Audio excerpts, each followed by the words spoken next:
朕今日来就是想告诉你，虽然你是朕的皇后，朕对你做什么都是理所应当，可是朕不喜欢强求别人。做都做完了，说这些不觉得太虚伪了吗？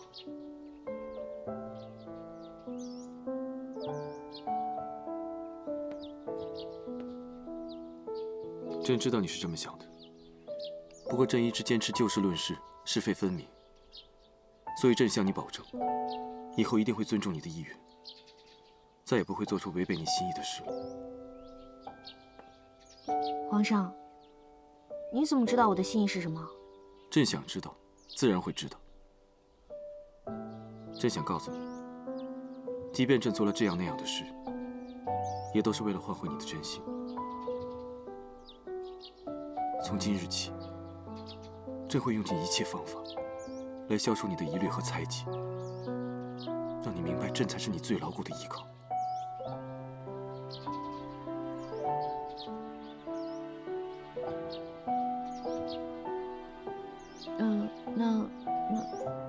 那你打算怎么做？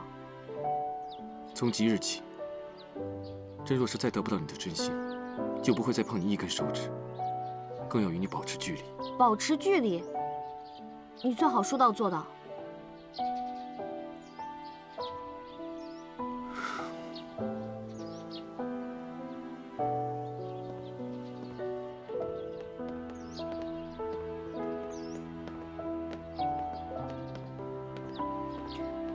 说走就走，保持距离。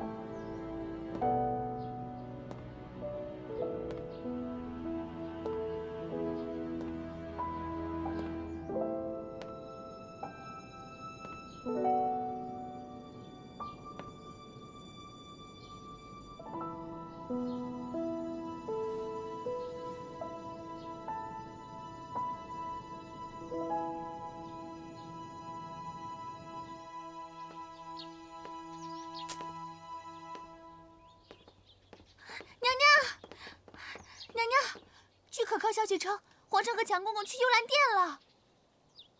难怪说和我保持距离，不动我一根手指头。合着又想起江氏的好了。按理说，我身材比他好。不对，可能是我自己的眼光。对呀，娘娘，怕就怕皇上和我们的眼光不一样啊。绿篱，你还是去看看吧，看看什么情况。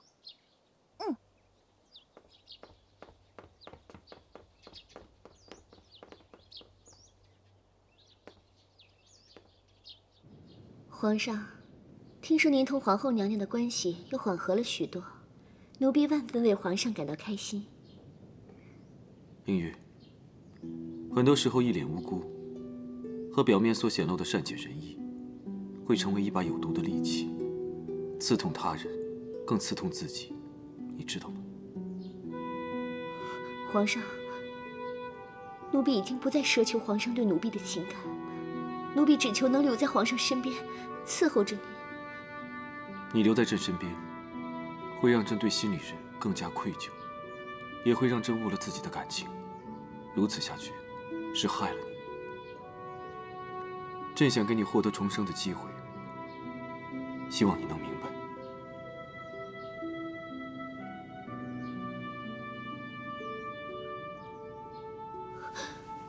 皇上，求您别让奴婢离开您。来人，赐酒。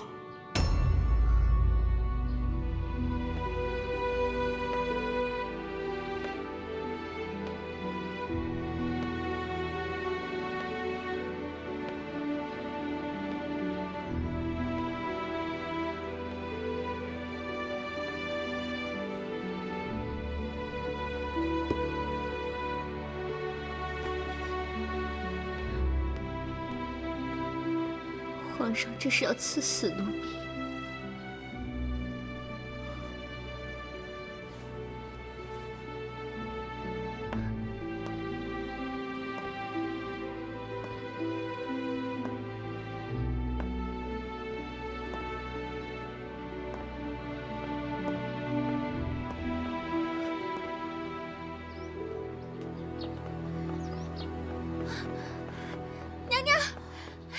怎么回事？大事不妙！我去了之后，门口有侍卫把守着，不让我进去，说是皇上有事要谈，任何人不得入内。有事要谈？我看是要谈情说爱吧？不行，齐胜他想把我从皇后的位置上拉下来，想都别想。走。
人呢？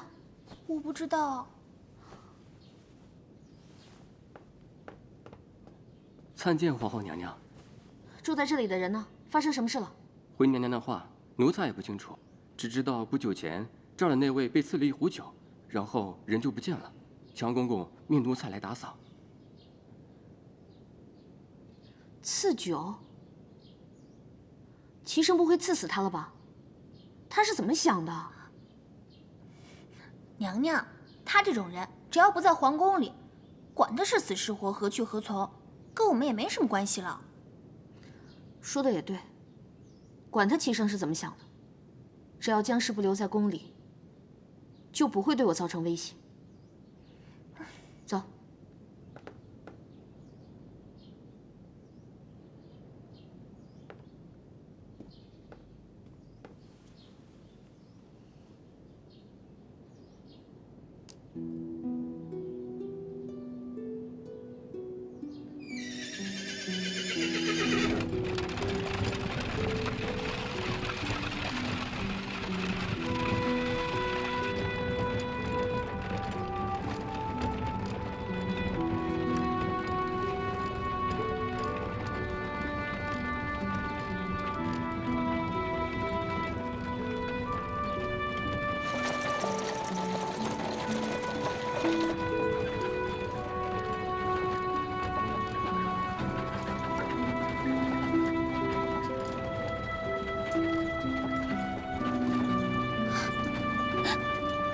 皇上。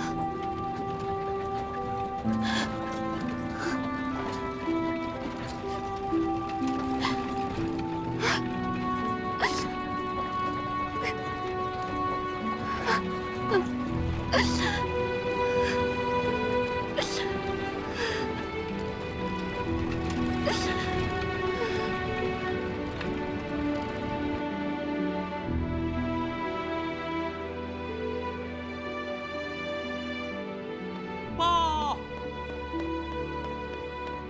皇上急报！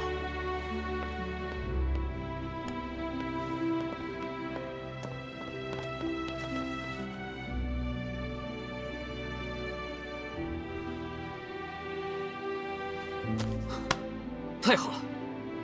杨将军率军大破云溪，至此，云溪并入我南下版图。杨将军现已班师回朝了。强公公在，皇上有何吩咐？传令下去，待杨将军归来之时，为他接风洗尘。是皇上。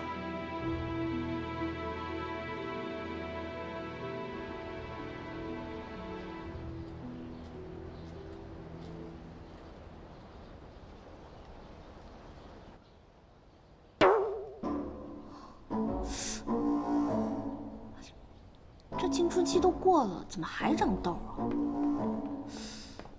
娘娘，娘娘，微臣给您请安。哎呦，张太医，你可算是来了。来，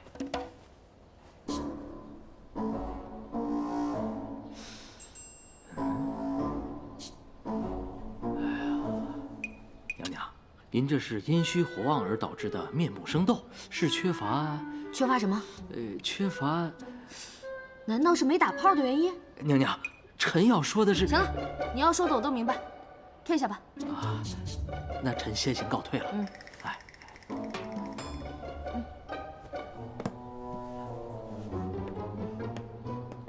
绿篱啊，我有多久没见到齐胜了？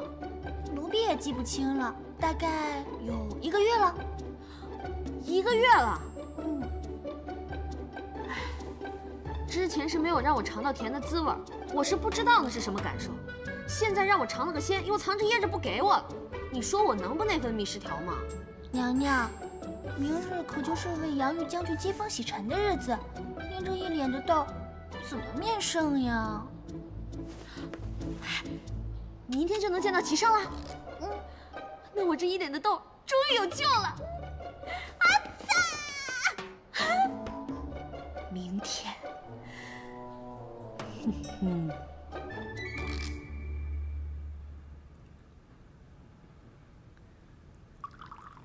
杨将军，请。好，谢皇上。啊，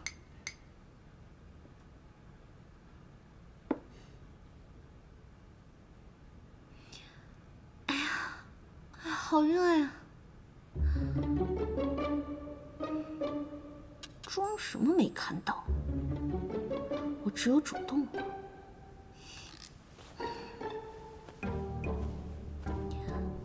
皇上，你怎么都不吃啊？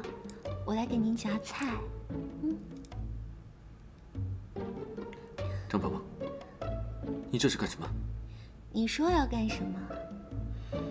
你这是在对朕好吗？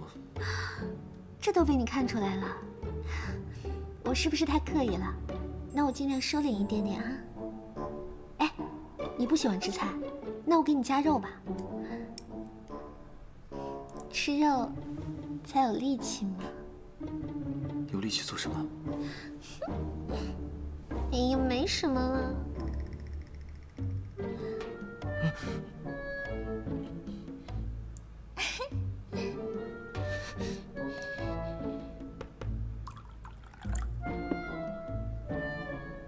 你要是不喜欢吃肉，我陪你喝酒啊。喝醉了，我送你回家。我先干为敬。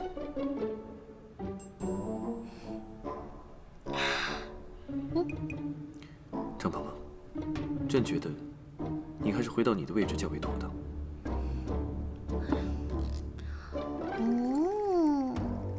人家为什么要回去啊？人家才不要回去呢。人家坐在这儿还可以照顾你，保护你啊。保护朕？朕无需保护，你在这儿，只会让朕觉得更加不安全。请你与朕保持距离。老公，我知道你要面子，那我在外面就给足你面子。晚上你陪我回兴圣宫，有什么话慢慢说。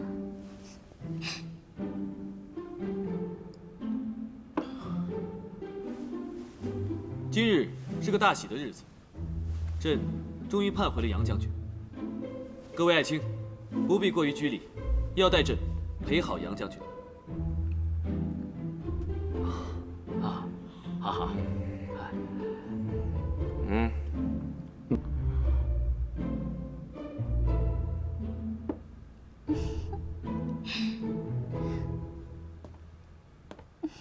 臣等恭送皇上。哎，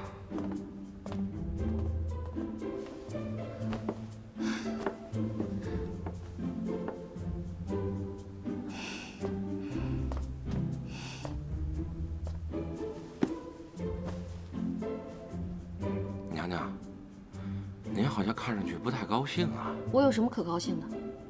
你没看见今天杨家这局面，指不定有什么好事儿。此话怎讲？俗话说，老天欲要你灭亡，必先让你嚣张。我怎么从来没听过这话呀？你有没有觉得，杨家一下子受赏良田1000顷，黄金美眷无数，就连皇家在翠山的山庄都赐给了他。这一时间啊，杨氏一族啊，在帝都那是炙手可热。这是不是有点过了？嗨，娘娘，杨家在南下拿下了一大块地啊，这点赏赐根本不算什么。也是。不过齐胜现在对我是连正眼都不瞧一眼，哎，就连我脸上这些痘他都没看见。就凭他对我这个态度，由此可见，这一定是暴风雨来临之前的风平浪静啊。看来我皇后的位置怕是不保了。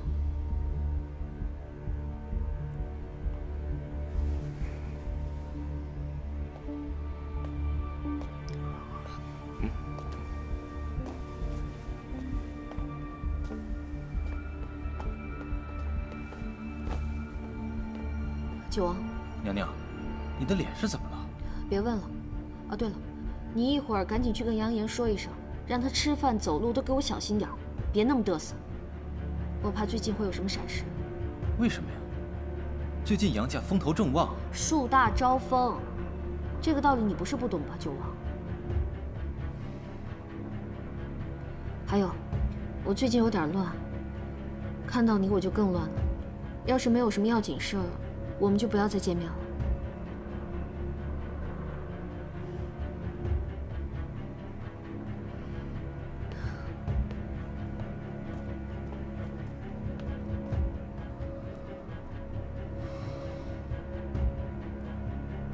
朕的谋划，你等可记清楚了。皇上果然是好计谋，臣都记清楚了。朕的这个办法，只是委屈了杨将军。皇上，臣肝脑涂地，在所不惜。杨将军为南下朝征战沙场，出生入死，朕对你的那些封赏，远远不及杨将军的一腔热忱。但如今，却还是不免危及杨家。皇上，您此番话真是折煞老臣了。那些封赏对臣来讲，远不及为皇上排忧解难。朕也是陷入两难之地，才不得不做此大错。如果朕再不做什么，怕是他们真的要翻了。九王行事一向谨慎，皇上的计谋正是趁他风头正旺、放松警惕的时候，让他们不知不觉地卷入其中。这便是温水煮青蛙。朕就是让他们不易察觉，慢慢卷入事端。等他们发现的时候，便为时已晚。皇上，杨将军，请放心，朕不会真的动手，只是给他们一个警告罢了。皇后也必须要明白，谁才是她真正可以倚靠之人。皇上圣明。杨将军，到时候范御史那边有什么需要，你也帮衬一把。尤其是杨岩那边的动向，你需要及时和范御史通气。臣一定谨记于心。朕说的步骤，你等记住，一步都不可以走错。是，皇上。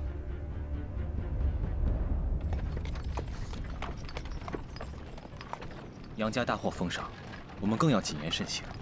这是鹏鹏特意嘱咐的。女神都发话了，那必须遵守啊！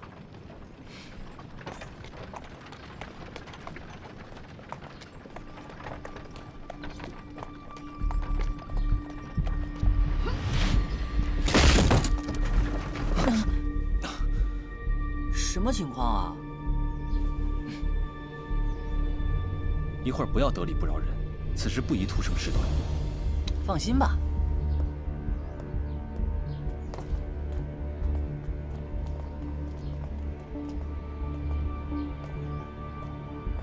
哎，哦，我们的马没受什么惊吓，车受损也不严重。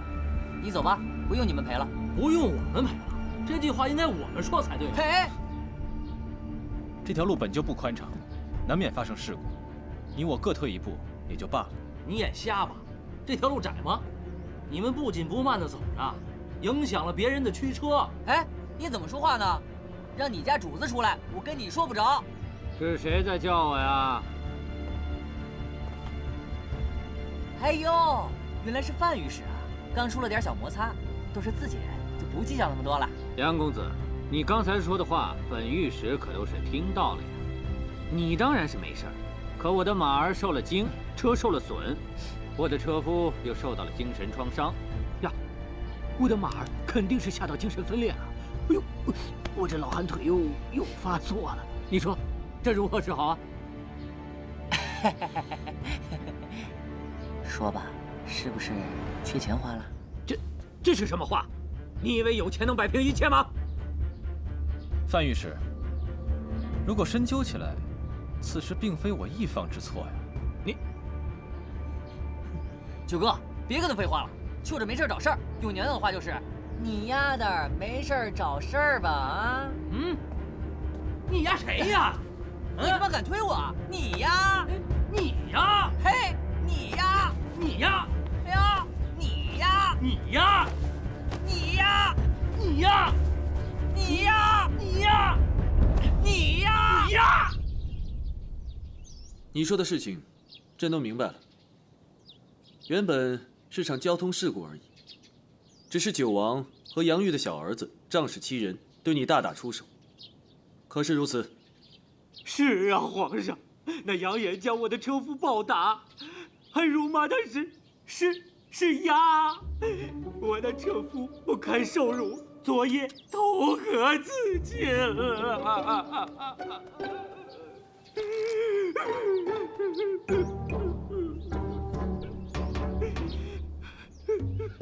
各位爱卿，尔等都是朕的心腹大臣，不妨谈谈对此事有何看法。禀皇上，九王那里当人的行事作风，大家早都在背后议论纷纷了。对于那人干的那些事情，大家心头很不满意。确实如此啊！对于他们的种种做法，那简直是罄竹难书啊！他们如此嚣张，背后可还有别人撑腰？这，皇上，这个事情要是一直追究下去，可能会波及波及什么？皇后，张家，朕乃一国之君，朕需要顾及谁的颜面吗？皇上，这事儿要是深究下去，确实波及到皇后娘娘和张家呀。对头，还有跟九王关系好的那些王爷也脱不了昭昭。好，既然如此，那就给我查下去。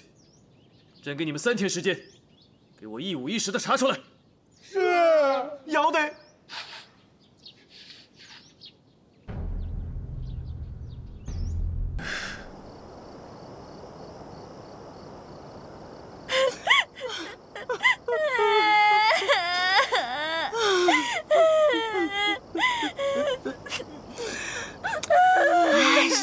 你们俩这二停一会儿啊！把我这脑子都给哭断片了！事情发展成这样，娘知道你在强忍着，你别为难自己，想哭你就哭吧啊！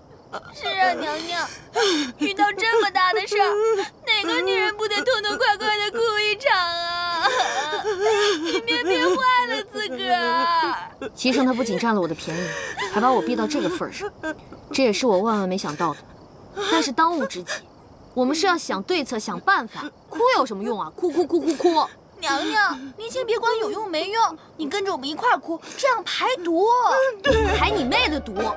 绿梨，我一直没跟你说，你每天把自己画得像个面粉娃娃一样，你这样哭起来可真吓人。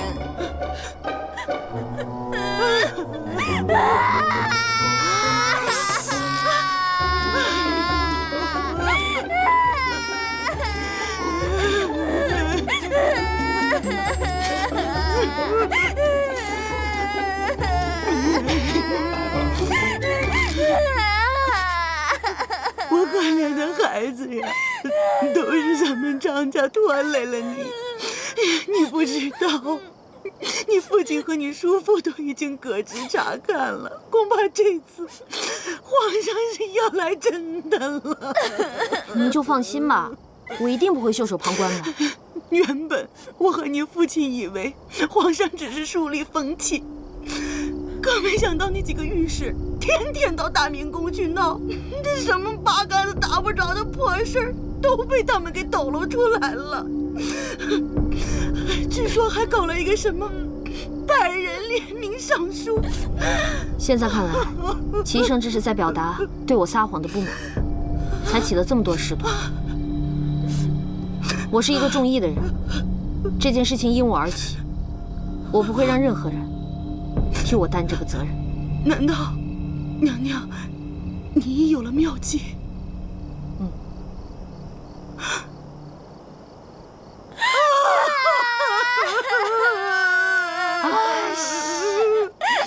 别哭了，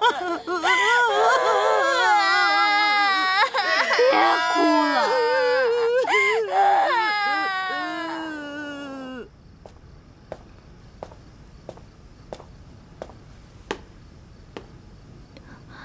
皇上，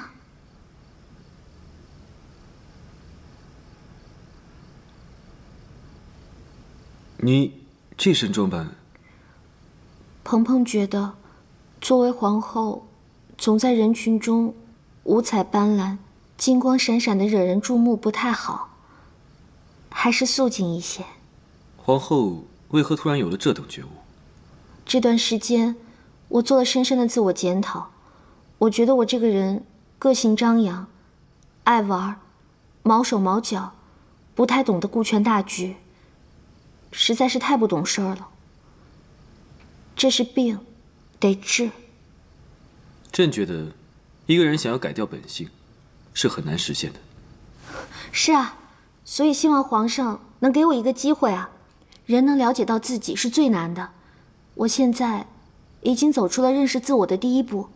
也就是说，我离改变自我的第二步不远了。朕知道，你能服软卖乖、低眉顺眼，是形势所迫。可，朕还是愿意听你说这些。说吧，可是为了御史案一事来求朕？是。还希望皇上从宽处理。给朕一个理由。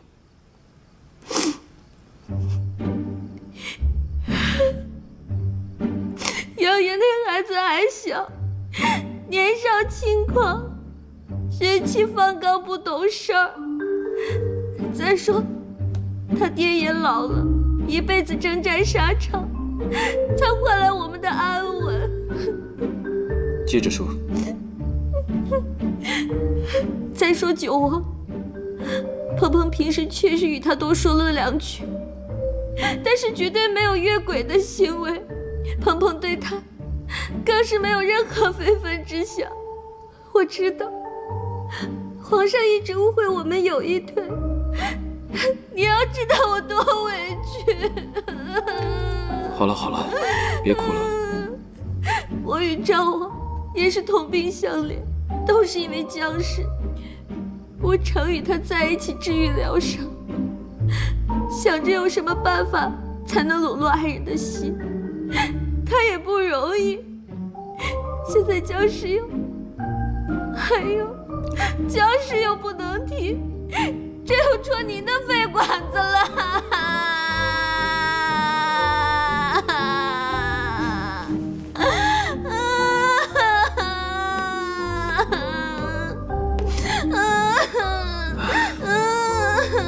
好了好了，不要哭了啊！别哭了，你这个哭法朕可受不了。原本朕只是想给他们一个警告，更想让你明白，你应该依靠的是谁。那还用说吗？我早就想好了，我最应该依靠的就是皇上您呐。但愿你是真的这么想。等风波过去后，朕会从轻处置，你不要再哭了。皇上此话当真？君无戏言。皇上，您之前说过要得到我的心，我觉得只要您愿意，那些都不重要，我随时都可以。不管您是哪里不舒服，哪里不得劲儿了，随时来新寿宫找我。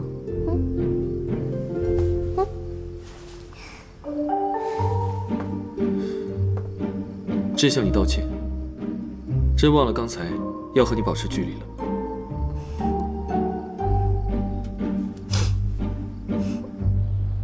奉天承运，皇帝诏曰：张陵从军中开除，永不复用。杨玉削其爵位，夺其兵权。杨玉之子杨炎收回其宅院2处。九王降为郡王，罚3年俸禄，钦此。谢皇上恩典。这就完了？那我呢？你觉得你还有什么能让朕罚的？你是有官职还是有爵位？你是有房产还是有田地啊？你是不罚我，可你这更加羞辱了我的人格，践踏了我的自尊，让我这辈子都……够了！这次的事情，让朕给强压下来了。朕只愿你等今后严于律己，洁身自好。都下去吧。臣谢主隆恩。谢主隆恩。哎妈呀！鬼！鬼啊！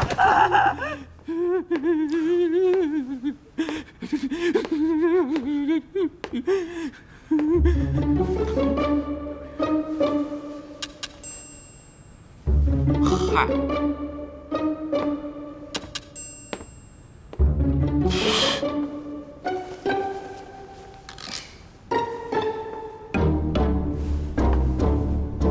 没想到娘娘的装束还真流行起来了。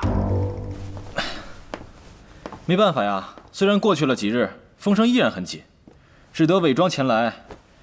先说正事吧。哎，两位辛苦了，先喝点水。此次齐胜就是想警告我们，千万不要做不该做的事。他想杀我们，就是易如反掌。哎，本来这次以为自己命不久矣。谁知道还能逢凶化吉，躲过这一劫。你倒是个乐天派，齐胜没杀了我，可我老爹快把我打死了啊！此次齐胜看似没有危及任何人的性命，但实则却借机夺走了杨家的兵权，削去了我的爵位，这等于把我的实力全部夺走了。张陵乃张家最大的羽翼之一，让张陵离开军中，就等于让张家元气大伤。九弟啊，相比于杀头，这是最好的结果了。哼，我们九哥能这么想吗？九哥可是心比天高。当然，他命并不比纸薄。我是想说，好了，齐胜他做了这么多，就是想告诉我们，我们的命都在他的手里。他想杀我们，随时可以杀，只是看心情。确实也是，自己的命运被别人玩弄于股掌之间，是挺难受的。为了日后能摆脱这种困境，我们定要处处小心，谨言慎行才是。杨将军，此次就委屈你和杨家上下了。皇上，我们杨家一切的东西都是皇上给的，我那逆子杨延犯下了滔天的罪行，皇上却肯保全我们全家的性命，臣一时感激不尽。杨将军，快请起。皇上，臣有一事不明，不知当讲不当讲。杨将军是想问，朕为何不借机将他们一举拿下？是吗？皇上圣明，臣想，皇上是因为皇后娘娘吧。不过，它只是一方面原因。更重要的是，此时正值北漠兵变，更是到了用人之际，朕必须维稳朝局才行。皇上圣明。不过，臣有所疑虑。如果真到了用人之际，这赵王和九王也难以安置啊。这便是用人要疑，疑人要用的妙处所在。哦，皇上如此年轻，却能高瞻远瞩，真是令臣佩服啊！老臣敬您一杯。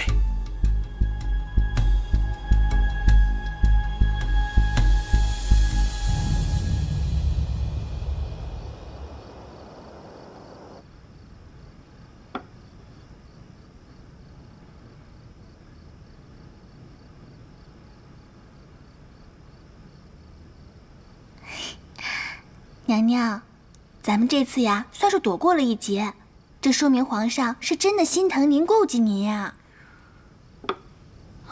让我矛盾的正是这点。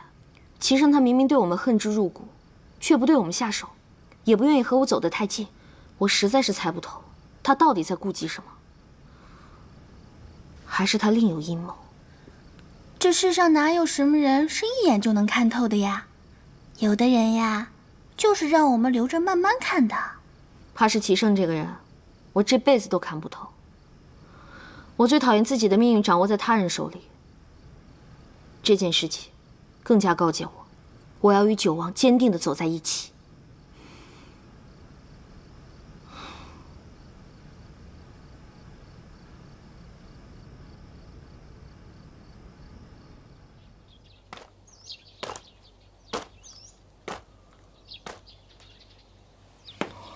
谁呀？鹏鹏，你为何做出如此拧巴的动作？哎，别碰我啊！我这是练泰式武功的，我这心里拧巴，拧拧就舒服了。如今想要见你一面，实属不易啊！我是找了个借口给你送礼物才前来的。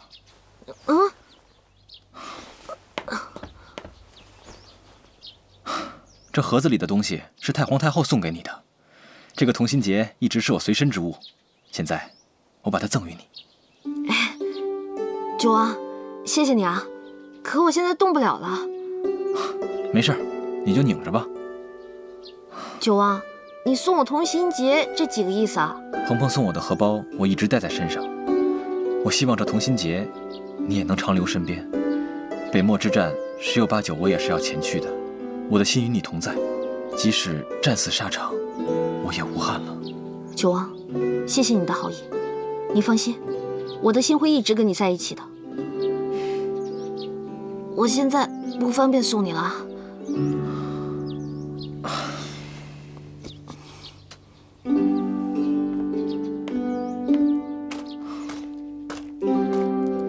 再见啊，慢走。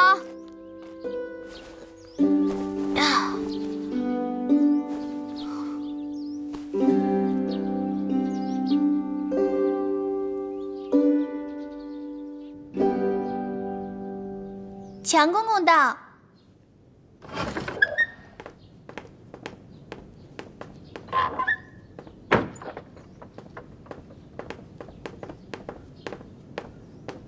奴才给皇后娘娘请安。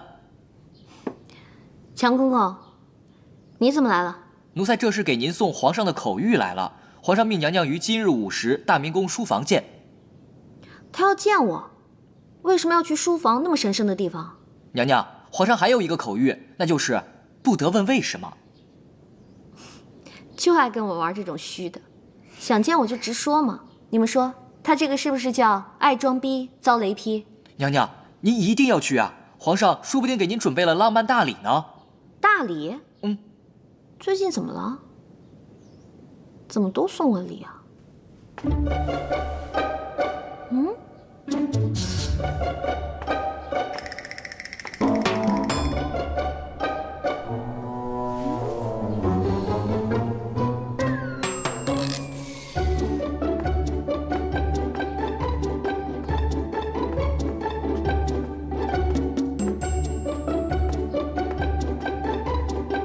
你不是说要送我大礼吗？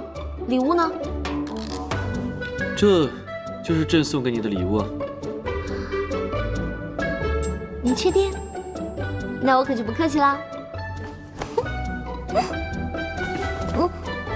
张胖胖，你这是做什么？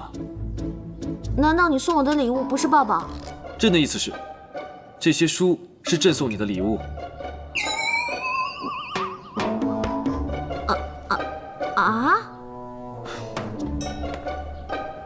朕知道，这对你来说确实是一个惊喜，因为你从根儿上就不是一个爱读书的人。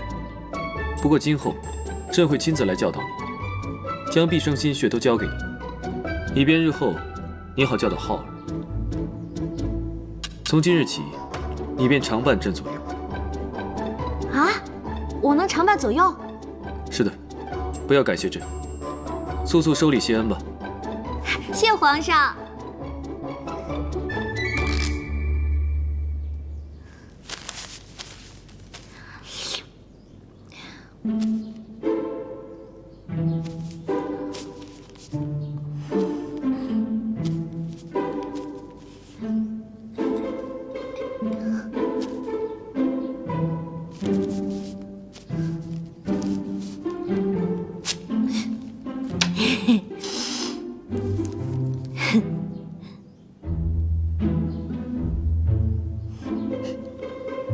你脸上沾了墨汁，先擦擦脸吧。啊？是吗？人家自己看不到嘛。要不然，皇上您帮我擦。这里没有外人，不擦也罢。朕先看看你的字。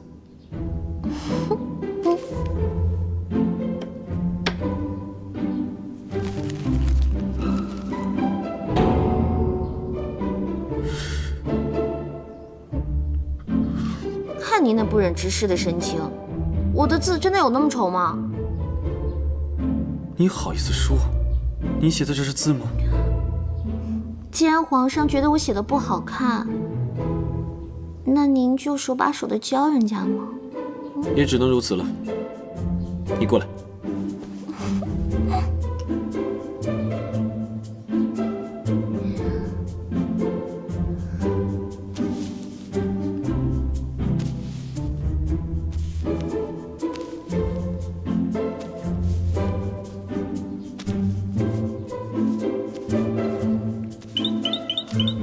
你看，朕这3个字写得如何？张鹏炮，朕在问你话呢。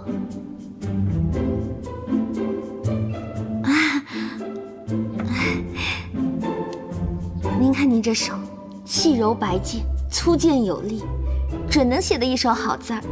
皇上，您就再手把手的教我一会儿吗？我准能得到你的真传。你先松开朕的手再说。您不知道，人家多羡慕您这双手。也许您不觉得，这双手有多好。以后就照着朕的这3个字写，先练300遍。多少遍我都不在乎，我只有一个小小的要求，就是以后皇上要手把手的教人家写。你自己写的。你要谨记，与朕保持距离，好好练字。一旦偷懒，朕便会治你的罪。这，也就是说，我以后要一个人在这孤灯下练字。这练字只是第一步，朕以后还有很多别的要教你。别的？那好啊，赶紧的，来吧，我得赶紧写。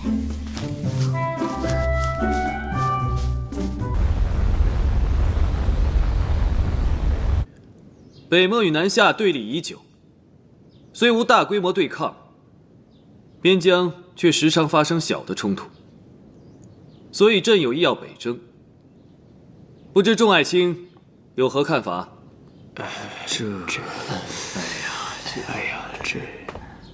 臣有一言，不知当讲不当讲？不当讲的话，就不要讲了。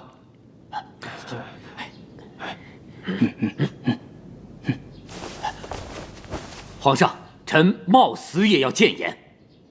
那你说吧。朝中上下都在议论说您不想维持和平状态，又想出兵北漠，是因为个人喜好征战，如此是大大的消耗国力呀，皇上。皇上，民间也都在议论，说您欲要北征，是借着出征的名义，用民脂民膏来游山玩水。皇上，朝廷与民间的回应不可不重视啊！请皇上三思啊！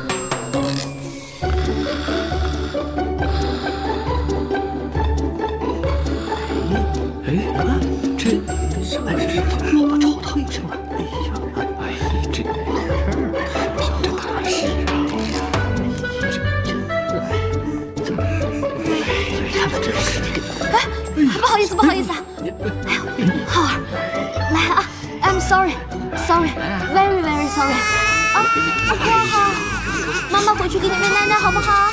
哎呦，不哭，啊，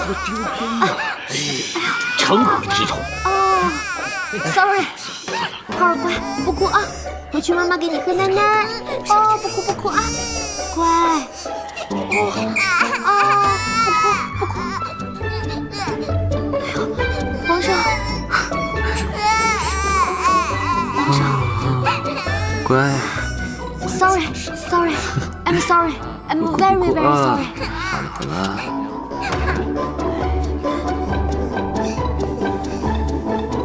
来，对，不哭了啊！好了，乖。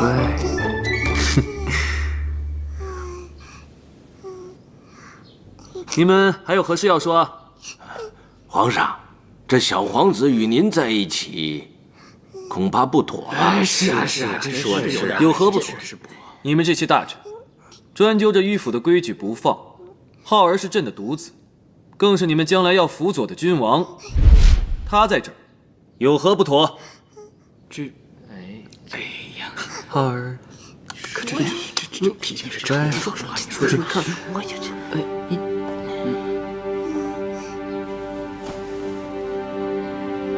你们刚才说了那么多，朕全都听懂了。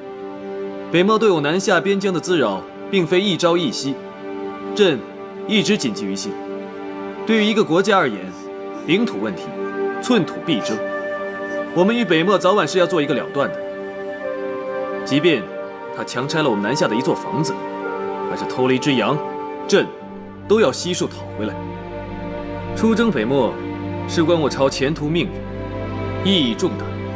朕心意已决，今日起，若再有人妄自议论北巡之事，必当严惩。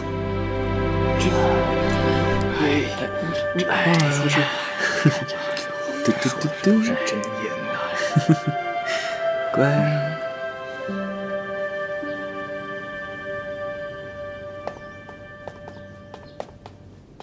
皇上，您在议事厅里说浩儿会成为将来的君主，我觉得有点太突然了。一点都不突然，朕早就有此打算了。我觉得您这句话说的太早了点儿。皇上您还这么年轻，将来会有好多好多的儿子，万一出现一个您更喜欢的，您说到那个时候您该怎么办？我们浩儿该怎么办啊？你这个人真是古怪啊！真要将皇位传给浩儿，难道不是一件高兴的事吗？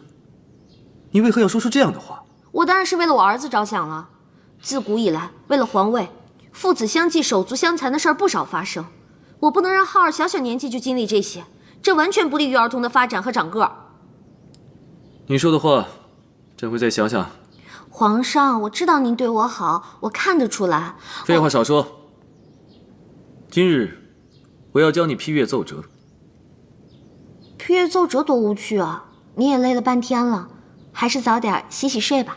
大白天的睡什么觉？我还有更重要的事情要和你一起做。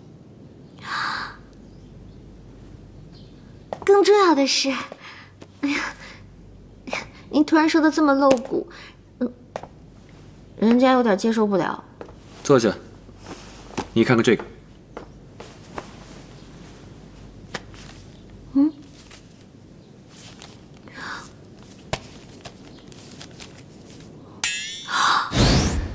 OO叉叉，齐胜这是在暗示我。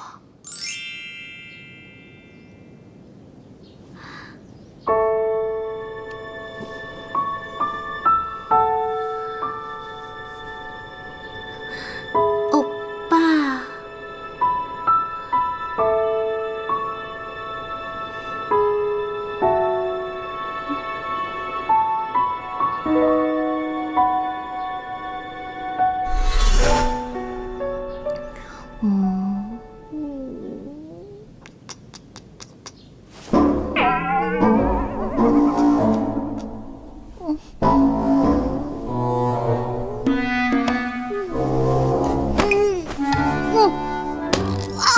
张鹏鹏，你干什么？你要干什么？啊！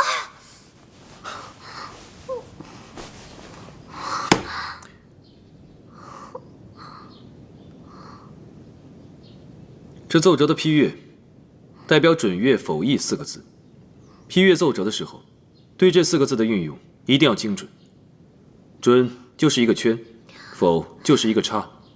你觉得不值得讨论的，就是阅；你觉得难以处理，需要有大臣跟你商讨的，就是议。你听懂了吗？就是你情我愿，干柴烈火，要电必连吗？张鹏鹏，你脑子里整天都在想什么？你难道不明白，朕对你这般苦口婆心的，到底是为了什么吗？主要是您总是态度暧昧，用词不当，害我总是误会您的意思。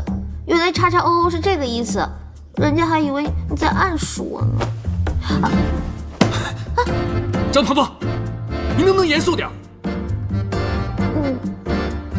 看来朕得对你严苛点，你才能没有精力整天胡思乱想。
您快去睡觉吧。我原本以为啊，齐胜这是拿栽培我当借口，故意来和我谈恋爱的。现在看来，他这是要整死我呀！娘娘，皇上既然对您苦心栽培，您就听他的话吧，要不然您要完成的任务将会越来越多，那样的话，您就永远也完不成了。求推倒，怎么就那么难呀？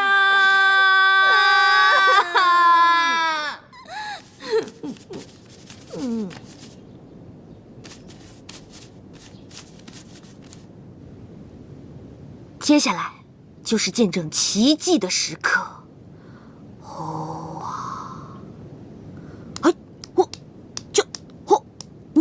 好，马上啊！81、82、83、张鹏鹏，你如此的不长进，你知不知道时日已经不多了？谁时日不多了？皇上，我肯定会长命百岁的，咱们俩有的是时间相处。张鹏鹏，你再这样下去是会亡国的。啊？这都哪跟哪儿的话呀？不用扯上亡国这么严重的事儿吧？让你写字你不会，让你蹲马步你不行，让你练好身体你也做不了，你到底会做什么？切，我会的可多了。再说了，我会的你还不一定会呢。朕倒想听听，有什么事是你会，而朕不会的？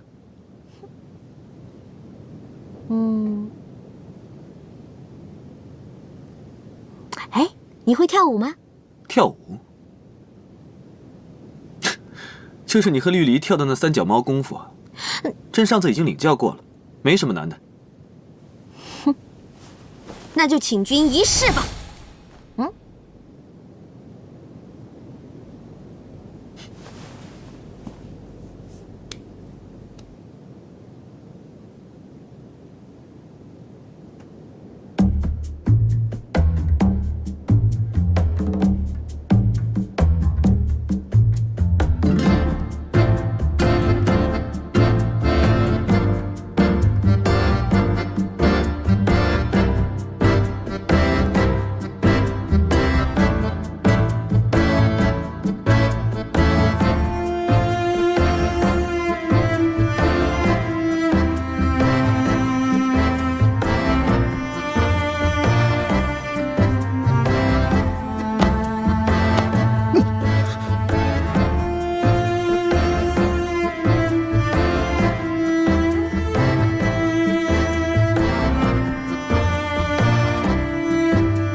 九哥，难道你一直不婚娶，是对我？你不要误会，我只是看到齐胜和鹏鹏的那一幕，心里很不是滋味。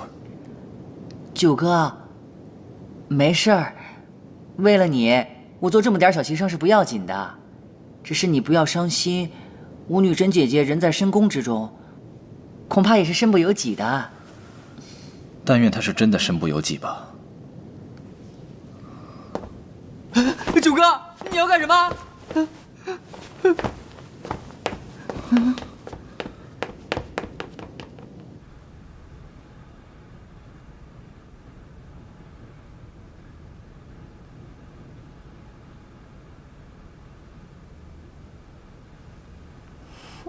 朕渴了，给朕倒杯茶。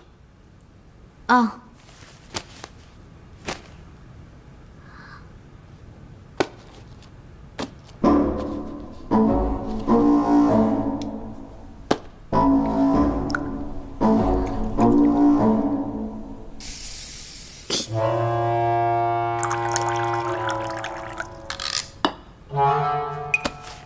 皇上，茶倒好了，但是臣妾觉得这书甚是好看，你自己过来拿吧。罢了，朕不喝了。你过来，朕有话要和你说。我还是不过去吧，我要和皇上保持距离。那好，你就坐在那里听吧。那我还是过去吧。好了，说吧。张鹏鹏，你这又是唱的哪出啊？我这些天思前想后，前段时间我对您太冷漠了，您不爱搭理我。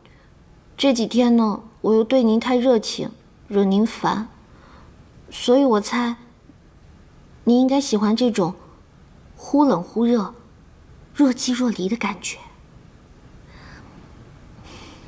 朕若是喜欢一个人，是喜欢他本来的样子，不需要他做任何改变。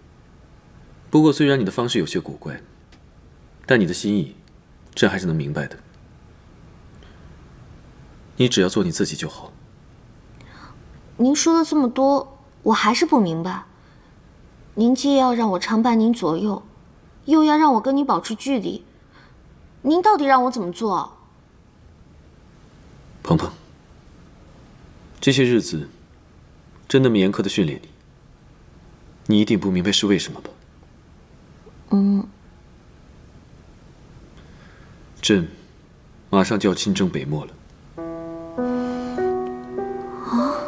难怪这些天奏折上总是大谈北漠。此次朕亲征北漠，或许凶多吉少。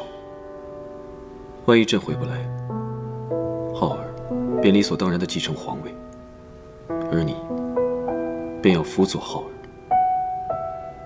你若是不懂朝政，被奸邪之人夺了权，恐怕你母子二人都不会好过。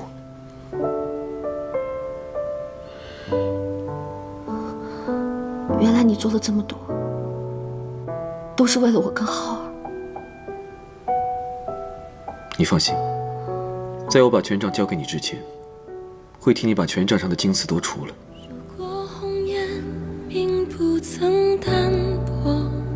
朕只想问你，你希望朕活着回来吗？有没有传说？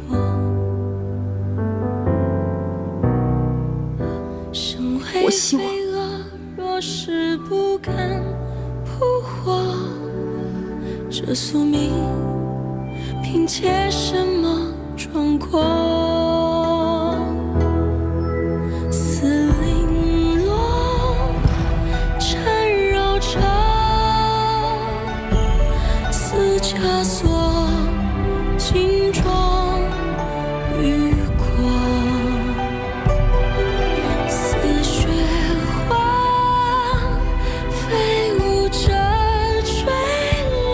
齐胜，我们是时候该做个了断。